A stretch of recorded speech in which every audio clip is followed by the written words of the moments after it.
Hello guys, today I'm bringing you guys 5 tips to be a successful free-to-play MTG arena player. This video will help players that are getting into arena and don't want to spend any money, as well as players that have spent money but don't want to put any further money and still play at the highest level. So let's get into it. So first we have to get 4 wins a day.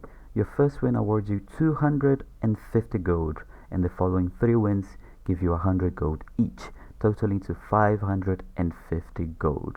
You can still get another 11 wins on the day and still get rewards for them, but those 11 wins will only get you 200 gold and 6 random cards. Those cards are usually going to be uncommons with a very small chance of being rares or even mythics. If you have the time, go ahead and play try to get the remaining 11 wins.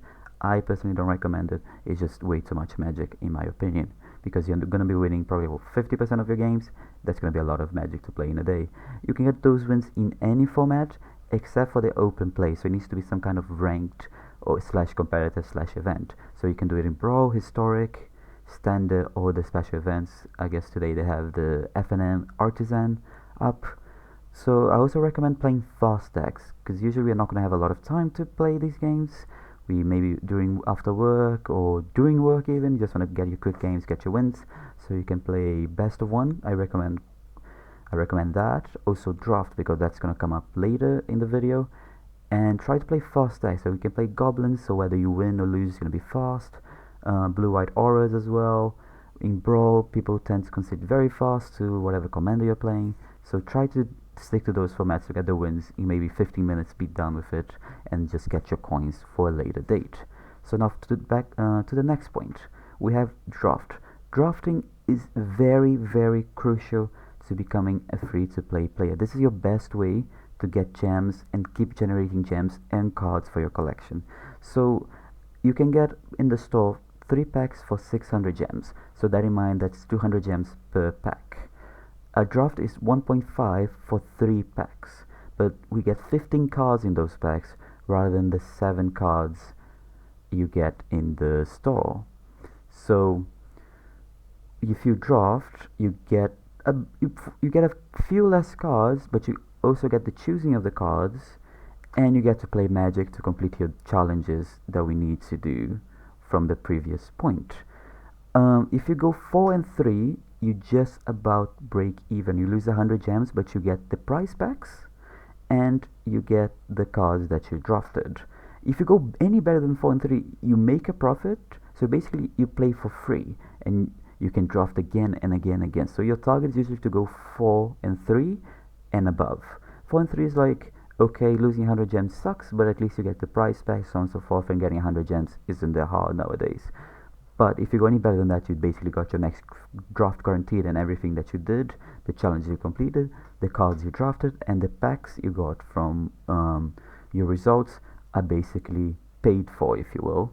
And this is your single best way to go infinite. There's a lot of people that go infinite. There's a streamer I recommend you guys to watch, Samilin. He has gone basically infinite. He hasn't put any money. He has like thousands and thousands of gems solely from drafting. So this is your best out. If you don't enjoy it, I understand people that don't enjoy playing limited. They prefer constructed. This tip, albeit very important, in my opinion the most important one, you can still find a way to work around it if you do not enjoy drafting. So let's move on to the next topic. So craft with your excess wildcards, and I'm talking only about uncommons and commons. Usually if you draft a lot, you're gonna have a lot of leftover commons and uncommons, because they don't really in standard and historic as well, they don't tend to see as much play anymore. The decks tend to be a lot of rares and mythics with some complementary uncommons and commons. So if you do that, whenever you draft, you're going to be filling in your vault. And your vault, when you open the vault, when you reach the maximum 100% of the vault, you get, I believe it's 3 uncommons, 2 rares, and a mythic wildcard, which will help you build the decks you need to play constructed. So every 5th copy of an uncommon gives you 3 points, and every 5th copy of a common gives you 1 point. And once you get to 1,000 points, you open the vault. So let's say, like in this example down here to the right, you have 45 uncommons. Craft all of them into the next set that you're drafting, Then when you open when you draft the excess copies, you'll be getting points and points and points. And in no time, you're going to be opening the vault and getting a bunch of wild cards that you're going to be able to use to build your standard, historic, and possibly even brawl decks. So yes, use those excess commons and uncommons, not the other ones. Let's move to the next one, which will touch those rare and mythic wild cards. So you need to be conservative with your rare and mythic wild cards. They are very but very hard to come by. Yes, you can get them from packs, but you need to be a bit lucky there. And decks tend to use a lot of them. So if you want to play top decks in both standard and historic, and if you want to be switching decks around, you're going to need a lot of rares and mythics. There's a lot of decks that do not share many rares and mythics. So we talk about historic goblins that we mentioned earlier. Those rares will not be going to many other decks. You're not going to be playing Muxes in another deck. You might play Phyrex and Tower, to be fair, but Muxes and even Krenko, you're not going to be playing those cards in other decks. So those are singular to that deck. As well as that, every new set there's land cycles, and those land cycles are usually, well, they're always played in standard, possibly historic, such as the pathways that just came out in Zendikar. So you need, if you want to be playing at the highest level of both standard and historic, you need those land cycles completed, which in itself, in Zendikar we got 6 lands, so 6 times 4, that's 24, so 24 rare wild cards just gone like that if you want to play all the different decks with those colors. So I got a few examples here. I went to MTG Goldfish. I will link them down in the description, but if you don't know them, that's a bit crazy. You should definitely be using them. So 4 column Nothing standard right now needs 10 mythics and 31 rares.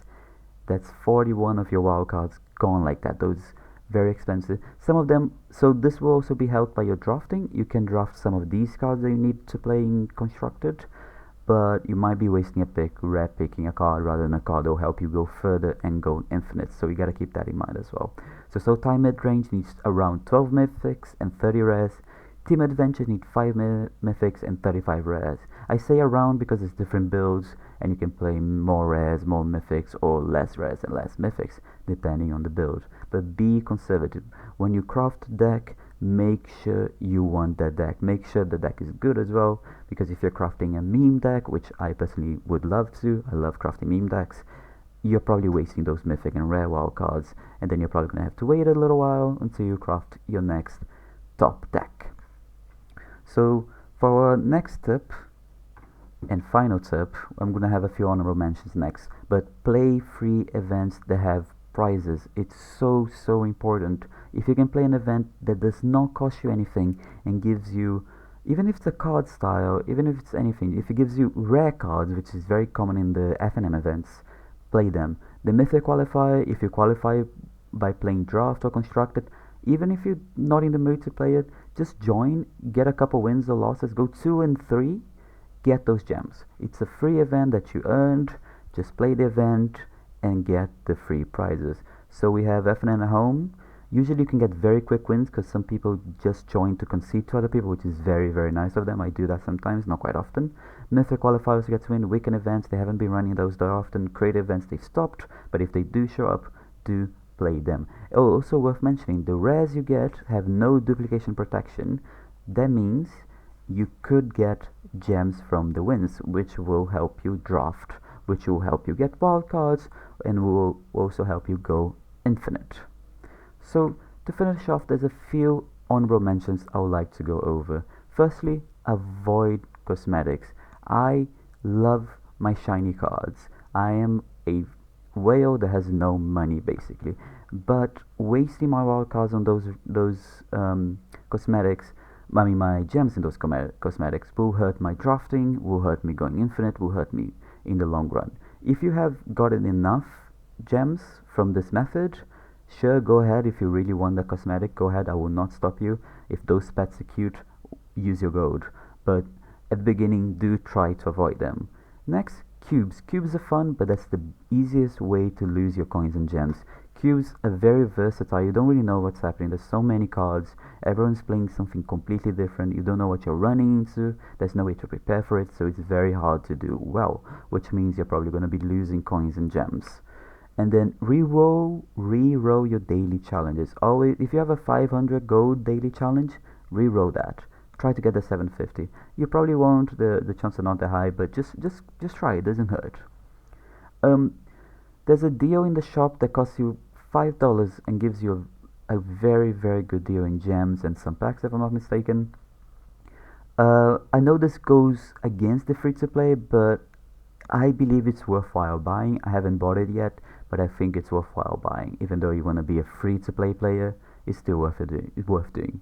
Also, check daily deals. Sometimes, as you can see here on the right, they give free gold and free gems, even some very cheap packs, and those are very worth your while buying. So do make sure to check your daily deals depending on your time zone. I have a European time zone, so at around 5 p.m. my store rerolls, so I get new daily deals.